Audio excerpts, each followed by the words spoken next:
Welcome back to my YouTube channel. स्वागत है आपका हमारे यूट्यूब चैनल में। आज का टॉपिक है एनसीएफ 2005। ये पेडालॉजी का बेस है। एनसीएफ पढ़ने के बाद आपकी पेडालॉजी स्ट्रोंग हो जाएगी। राष्ट्रीय पाठ्यचर्चा की रूपरेखा 2005, नेशनल क्यूरिकुलम फ्रेमवर्क 2005। राष्ट्रीय पाठ्यचर्चा की रूपरेखा 2005 ऐसा दस्तावेज है। ऐसे विषयों पर चर्चा की गई है। बालकों को क्या और किस प्रकार पढ़ाया जाना चाहिए। राष्ट्रीय पाठ्यक्रम की रूपरेखा 2005 की उत्पत्ति रविंद्रनाथ टैगोर के सभ्यता और प्रगति नामक निबंध से हुई। पाठ्यचर्चा की रूपरेखा 2005 का अनुवाद संविधान की 8वीं अनुसूची में दी गई भाषाओं में ही किया है। एनसीएफ 2005 को प्रोफेसर यशपाल की अध्यक्षता में तैयार किया गया। प्रोफेसर इसका क्या एम था? लर्निंग विदाउट बर्डनिंग, शिक्षा बिना बोझ की। राष्ट्रीय पाठ्यचर्चा की रूपरेखा 2005 के मार्गदर्शक सिद्धांत। इसके सिद्धांत क्या है? ये मोस्ट इम्पोर्टेंट हैं। ज्ञान को स्कूल के बाहरी जीवन से जोड़ा जाए, पढ़ाई को रटत प्रणाली से मुक्त किया जाए, पाठ्यचर्चा पाठ्यपुस्तक केंद्रित न हो, परीक्षा को अधिक लचीलापन बनाना और कक्षा की गतिविधियों से जोड़ना, राष्ट्रीय मूल्यों के प्रति आस्थावान विद्यार्थी जैसे तैयार किए जाते हैं। राष्ट्रीय पाठ्यक्रम की रूपरेखा 2005 के प्रमुख सुझाव। इसके सुझाव क्या है?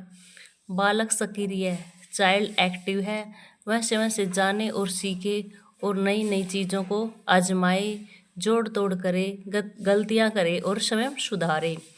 सीखना सक्रिय व सामाजिक गतिविधि। सीखने में यांत्रिकता बार बार नहीं होनी चाहिए। सीखने को डर और अनुशासन की जगह आनंद एवं संतोष से सीखा जाए। स्कूल, घर, समुदाय आदि सब जगह महत्वपूर्ण मन जाए। उसकी भाषा मदर टंग संस्कृत को भी सम्मान दिया जाए। बहुभाषिकता कक्षा शिक्षण 3 भाषाओं त्रिभाषा सूत्र की वकालत की गई है। भाषा के 4 कौशल हैं। लैंग्वेज स्किल, सुनना, बोलना, पढ़ना, लिखना।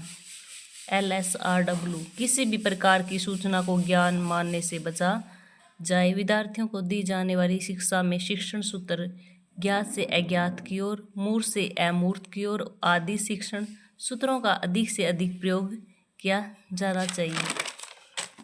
नेक्स्ट है पनिशमेंट एंड रिवार्ड की भावना। पनिशमेंट एंड रिवार्ड को सीमित किया जाए। सह शैक्षणिक गतिविधियों में बच्चों के अभिभावकों को जोड़ा जाए। विशाल पाठ्यक्रम व मोटी किताबें शिक्षा प्रणाली की असफलता का प्रतीक है। बच्चों की किताबें भावनात्मक और बच्चों के जीवन अनुभव से रिलेटेड होना चाहिए। मानसिक स्तर व योग्यता के अनुसार पाठ्यक्रम निर्धारण।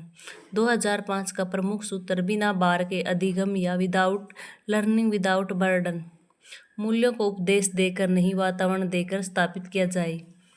पुस्तकालय में बच्चों को स्वयं पुस्तक चुनने का अवसर दे। शांति शिक्षा को बढ़ावा। महिलाओं के प्रति आदर एवं जिम्मेदारी का दृष्टिकोण विकसित करने की कार्यक्रम योजना करना। सांस्कृतिक कार्यक्रमों में मनोरंजन के स्थान पर सौंदर्य बोध को बढ़ावा दे। शिक्षकों को अकादमिक संसाधन व नवाचार आदि समय पर पहुंचाया जाए। समुदाय कमेटी को मानवीय संसाधन रिसोर्स के रूप में अवसर दे। बालकों के चहुमुखी विकास ऑल अराउंड डेवलपमेंट पर आधारित पाठ्य चर्चा हो। सभी विद्यार्थियों हेतु समावेशी वातावरण तैयार करना चाहिए।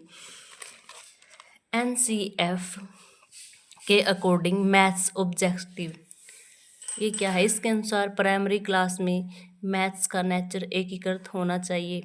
मैथ का दूसरे सब्जेक्ट के साथ एकीकृत करके पढ़ाना चाहिए। एनसीएफ 2005 इस बात पर भी बल देता है कि स्कूल गणित आधारित होना चाहिए। स्टूडेंट की को गणित में अर्थपूर्ण समस्याओं को सोल्व करने के लिए प्रोत्साहित करता है। गणित में अमूर्त संकल्पनाओं को समझने के लिए मूर्त अनुभव उपलब्ध कराता है। एनसीएफ 5 विधियों पर जोर देता है। कौन सी 5 विधि है? करके सीखना, लर्निंग बाय डूइंग, निरीक्षण विधि, इंस्पेक्शन मेथड, प्रशिक्षण विधि, टेस्ट मेथड, सामूहिक विधि, कलेक्टिव मेथड, मिश्रित विधि, मिक्स मेथड।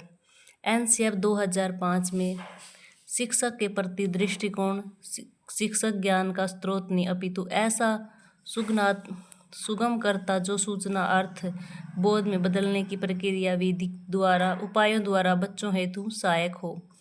एनसीएफ 2005 के अनुसार माध्यमिक स्तर पर सोशल साइंस ईवीएस के प्राथमिक उद्देश्य राष्ट्र के समग्र सामाजिक आर्थिक चुनौतियों की समझ विकसित कर सकते हैं, प्राकृतिक और सामाजिक वातावरण के परस्पर संबंध पर बल देते हुए वातावरण की समग्र समझ विकसित करना, साइंस के कंसेप्ट को जानने के लिए एक्टिविटी एक्सपेरिमेंट को करना, सुपरिचित अनुभव के आधार पर साइंस के कंसेप्ट को सीखना।